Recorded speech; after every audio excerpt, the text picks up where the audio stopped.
মাননীয় নেত্রী, আজকে দেশের অবস্থা কি একটু আপনাকে দেখানোর চেষ্টা করছি।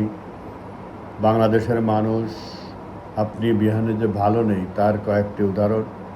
দিনাজপুরের একজন বীর মুক্তিযোদ্ধা তার মৃত্যুর ২৪ ঘন্টা আগে রাষ্ট্রীয় মর্যাদায় দাফন প্রত্যাখ্যান করেছেন। সেই বীর মুক্তিযোদ্ধা মরে যাওয়ার প্রাক্কালেও এই স্বৈরাচারী শাসন ব্যবস্থা, অগণতান্ত্রিক এবং মুক্তিযুদ্ধ বিরোধী অসাংবিধানিক সরকারের বিরুদ্ধে বিদ্রোহ করে গেল এই বৃদ্ধ জাতি। কতটা কষ্টে আছে তার প্রমাণ হচ্ছে নেত্রী এটা। আপনি যদি এই ধরনের অসংখ্য জিনিস আপনাকে দেখাতে পারবো। দেখেন, একজন মানুষ, মহিলা, দেখেন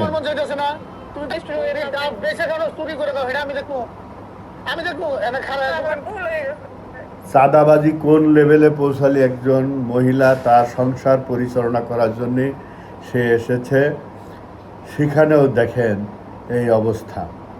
তা রাষ্ট্রটা আসলে আমরা ভালো নেই। এই যে বস্তি দিয়েছিলেন আপনি, দেখেন সেই বস্তিটা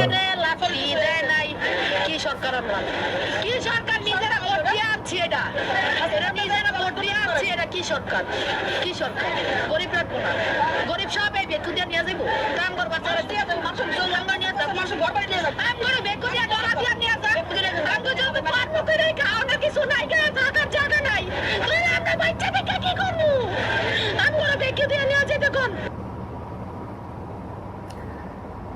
আমার দেশের মানুষ কি অন্যায় করেছে, দেশের মানুষ কি অপরাধ করেছে। এখানে তিনি প্রস্তাব করেছেন যে জিএসপি বন্ধ করে দেওয়া হোক।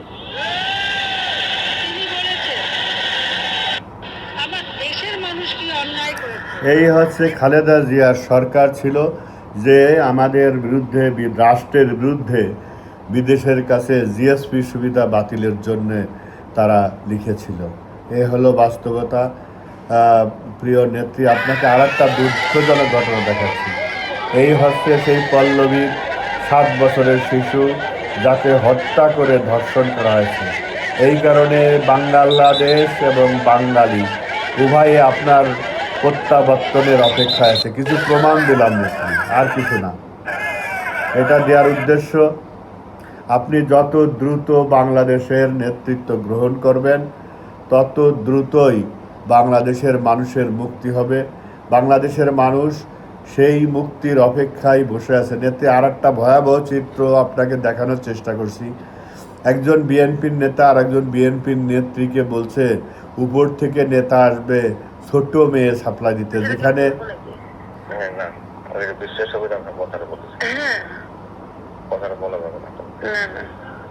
সেটা হলো উপর থেকে নেতা আসবে। এটা একটু রং করে দিতে হবে। এটা আমার 16-17 নিয়ে আমি কি 10 টাকা লাগে দেবেন। আছে ভাই, কিন্তু আমাদের গ্রামের বয়স তো কেবল মনে করেন আছে। এখন যদি ওটাতে না যায় তখন কেবল 14-13 আছে, কিন্তু আমি তো কখনো সাহস পাবো না। আমি আমার আপার নাম করায় বলতে তো সাহস পাবো না। নিজেদের মধ্যে না, নিজেদের মধ্যে নাই। ওই যে সোহাগী আমার বলি দেখেন তো, বলি দেখবো না কখনোই না পাত্রে ওই ধরনের নাই। কিন্তু যখন বাংলাদেশের মানুষ ফুঁসে উঠেছে ধর্ষণের বিরুদ্ধে, তখন বিএনপির বর্তমান নেতা নেত্রীরা তাদের উচ্চ পর্যায়ের নেতাদের খুশি করার জন্য নারী সাপ্লাই, শিশু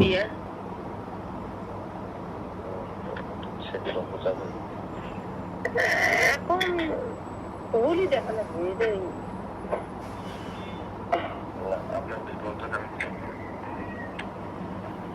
সেটাও করাবো। কোন দেশে আমরা বসবাস করছি, বাংলাদেশের মানুষের কি করুণ পরিণতি, এটাই দেখানোর উদ্দেশ্যে আপনাকে কয়েকটা এবং সেই সাথে বাঙালি জাতিকে আজকে দেখাতে বাধ্য হলাম। আমি আসলে আমার নিচের রুচিতে বাঁধে বিষয়গুলো নিয়ে কথা বলতে বলতে কিন্তু কথা তো না বলে পারি না নেত্রী। রাক্ষসীদের অবস্থা কি হয়েছে দেখেন। আজকে বাংলাদেশ আপনি বিহনে বাংলাদেশের অর্থ সামাজিক অবস্থা, শুধু না সামাজিক অবস্থা, হ্যাঁ, যে অবস্থায় পৌঁছেছে এর থেকে আমাদের মুক্তির এনে দিলেন। মিরপুরে পল্লবীতে দেখেন মানুষ বিদ্রোহ করেছে, স্বরাষ্ট্রমন্ত্রীকে ভুয়া ভুয়া বলে ঘেরাও করেছে পল্লবী 16 আসনের মানুষরা। নেত্রী দেখেন, সেখানে গেছে ধর্ষণের সান্ত্বনা দিতে, যেখানে একের পর এক ধর্ষণ হচ্ছে শিশু বাচ্চা। এরপরেও কুষ্টিয়াতে এই ধরনের ঘটনা ঘটেছে। নেত্রী আরো ভয়াবহ একটা, এটা আমার কথা না, যুব দলের নেতা রাজশাহীতে দেখেন, জেলা বিএনপির যুব দলের যে দিন মিছিল করি, সে বলতেছে তার বাবা মরে গেছে, রাজশাহী থেকে লাশ আনতে পারতেছিল না চাঁদা দিয়ে, চাঁদা না দিয়ে। এই জন্যই রাজশাহী বিভাগের সভাপতিকে অনুরোধ করতেছে। টোটাল মিলে সংখ্যা সেই অবস্থার ভিতর দিয়ে জাতি মুক্তি চায়, বাংলাদেশের মানুষ মুক্তি চায়। আপনার প্রত্যাবর্তনের অপেক্ষায় বাংলাদেশের মানুষ রয়েছে নেত্রী। আর একটা জিনিস বাঙালি জাতিকে দেখাতে চাই, দেখেন ভ্যাকসিনেশন হিরো বলে মাননীয় প্রধানমন্ত্রী শেখ হাসিনাকে পুরস্কৃত করছে, আর সেখানে তারা মিথ্যাচার করছে। ইউনিসেফ 2024-এর পরে টিকাদান কর্মসূচিতে 2000 জন্য প্রধানমন্ত্রীকে ভ্যাকসিনেশন হিরো পদকে ভূষিত করে global alliance for vaccine and immunization GAVI। পরে বাধ্য হয়ে ইউনিসেফ থেকে একটি সাংবাদিক সম্মেলন করে বলেছে 2024 পরবর্তী আমরা 5 বার চিঠি দিয়ে জানিয়েছি যে মহামারী রূপ ধারণ করবে, এখনই সময় এই বিষয়টাকে যথাযথ পদক্ষেপ নেওয়া। নেত্রী আর একটা জিনিস, এবং আপনাকে দেখানোর উদ্দেশ্যে শুধু না, সারা বাংলাদেশের মানুষকে দেখানোর উদ্দেশ্যে দেখাচ্ছি, একটা পাগল একটা দোকানে গেছে, তার গায়ে গরম পানি ঢেলে দেওয়া হয়েছে। বাংলাদেশের কত নির্মমতা এখন, কোনো মানুষের ল অ্যান্ড অর্ডার মানবাধিকার কিছুই নাই। দেখেন একটা পাগল একটা দোকানে, মানে অসহিষ্ণু জাতিতে রূপান্তরিত হয়ে গেছে আমাদের দেশের মানুষ। হ্যাঁ, এই যে সাধারণ জনতা, এই যে রামি স্যার দর্শন কাণ্ডে তার মাথাটা মস্তক থেকে আলাদা করে দেওয়া হয়েছিল। এই হচ্ছে বাংলাদেশের অবস্থা। আমরা মুক্তি চাই, এই সরকারের কাছেও মুক্তি চাই, কিন্তু এই সরকার তো আমাদেরকে মুক্তি দিতে পারছে না। তাহলে মুক্তির একমাত্র পথ খোলা রয়েছে, সেটা হচ্ছে ক্ষমতা হস্তান্তর করে চলে যাওয়া অথবা মাপ চেয়ে চলে যাওয়া। সে পথও ছাড়তেছে না, আমাদের মুক্তিরও ব্যবস্থা হচ্ছে না। এইভাবে কতদিন চলতে থাকবে আমরা জানি না। জগদ্দল পাথরের মতো আমাদের উপর চেপে বসেছে। এই রাষ্ট্র জনগণ এখন মুক্তি চায়। এখন আমরা মুক্তি পাবো কি পাবো না সেটা আমরা জানি না। এই অবস্থার ভিতর দিয়ে চলতে থাকলে একসময় বাংলাদেশ নাগরিক শূন্য হয়ে যাবে, প্রকৃত অর্থে নাগরিক শূন্য হয়ে যাবে, তাই ছাড়া কোনো উপায় নেই। আমরা সমগ্র বাংলাদেশের মানুষের কাছে উদাত্ত আহ্বান জানাই যে তারা যেন এই বিরুদ্ধে প্রতিরোধ করে।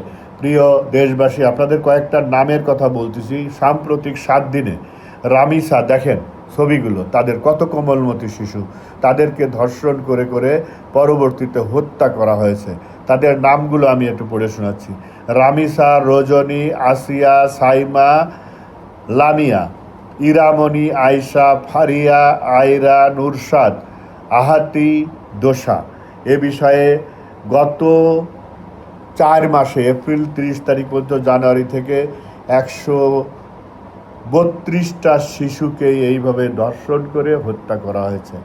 নির্মমতা যে কত পর্যায়ে, কঠিন পর্যায়ে বসে গেছে, সেটা যদি আপনারা এই ছবিটা দেখেন তাহলে বুঝতে পারবেন। এইভাবে বাংলাদেশ থেকে কত কোমলমতি শিশু হারিয়ে যাচ্ছে। এর বিরুদ্ধে প্রতিরোধ করা আমাদের জরুরি দরকার হয়ে গেছে। নেত্রীর কাছে বাংলাদেশের মাননীয় প্রধানমন্ত্রী ছিলেন আপনি, বা আছেন। বাংলাদেশের মানুষ বিশ্বাস করে বঙ্গবন্ধু কন্যা আপনি, জাতির জনকের কন্যা আপনি। আপনিই আমাদের সমস্যাটা বুঝবেন। জাতি আপনার ঐতিহাসিক প্রত্যাবর্তনের জন্য অপেক্ষা করছে। প্রিয় বাংলাদেশের জনগণ, আপনারা যারা মুক্তিযুদ্ধের চেতনায় বিশ্বাস করেন, পাকিস্তানি হায়নাদের বিরুদ্ধে অবস্থান নিতে চান, তাদের উত্তরসূরিদের বিরুদ্ধে অবস্থান নিতে চান, তারেক শফিক এনসিপির বিরুদ্ধে ঐক্যবদ্ধ হয়ে আওয়াজ তুলুন। আর লুকিয়ে থাকা নয়, নীরবে হত্যা হওয়া নয়, নীরবে ধর্ষণ হওয়ার সুযোগ আর দেবেন না। আমাদেরকে ঐক্যবদ্ধ হয়ে রাজপথে নামতে হবে। আজকে আমাদের সোচ্চার হয়ে না না না, আমরা প্রতিবাদ করার জন্য প্রস্তুত, এই ভাষাটি ব্যবহার করতে হবে। মাঠে নামতে হবে।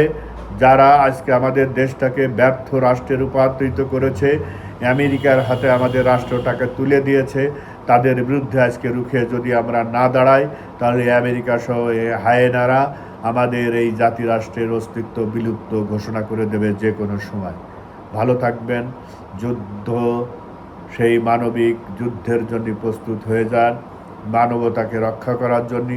আর কত শিশু আমাদের মাঝ থেকে হারিয়ে গেলে আমরা বলবো এখন সজাগ হচ্ছি, আমাদের প্রতিরোধ করবার সুযোগ হয়েছে।